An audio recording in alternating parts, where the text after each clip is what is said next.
Girdi. Hey, মারিস না। তো কাপড় বাইরে সর। হুজুরে মসজিদের ভিতরে হাস করতে যায় মসজিদের ইমাম সাহেব এই মাইবের লগে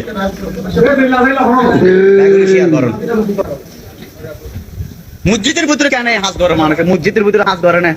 হ্যাঁ ও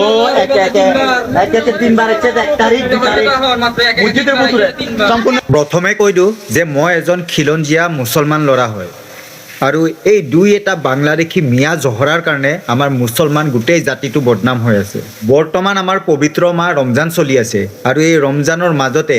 এই দুই এটা জহৰা ইমামৰ কাৰণে আমাৰ ধ্বংস হৈ গৈছে মুছলমান জাতিটো ই বোলে ইমাম আপুনি নিজে কওক ইমামে কি শিক্ষা দিব যদি ইমাম নিজে চৰিত্ৰহীন হয় ইমানে জহৰা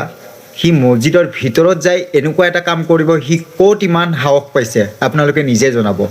মই এজন মুছলমান ল'ৰা হ'লেও যোনটো সত্য যোনটো সঁচা কথা সেইটোৰ সদায় মাত দিম এনেকুৱা নহয় যে মুছলমানৰ হৈ মাত দিম বা হিন্দুৰ হৈ মাত দিম মই মুছলমান ল'ৰা হ'লেও যোনটো অপকৰ্মই হয় সেইটোত মই সদায় মাত দিম লাগিলে সি নিজৰ জাতিয়ে নহওক কিয় সঁচাই বহুত লাজ পাইছোঁ যে তহঁতৰ নিচিনাই ইমাম এই পৃথিৱীখনত এতিয়াও জীয়াই আছে তহঁতৰ কাৰণে এটা জাতি একেবাৰে বদনাম হৈ গৈছে তহঁতৰ কাৰণে আমাৰ মুছলমান জাতিটো শেষ হৈ গৈছে মুঠতে তহঁতৰ নিচিনা বদমাছ ইমাম থকাতকৈ তহঁতে ছুইচাইড কৰি মৰি যা নহ'লে লগ পালে মা কচম কাটি পেলাম ইমাম এজন হ'ল তোৰ এবাৰো হাতখন নকঁপিল নে আল্লাহৰ ভয়ত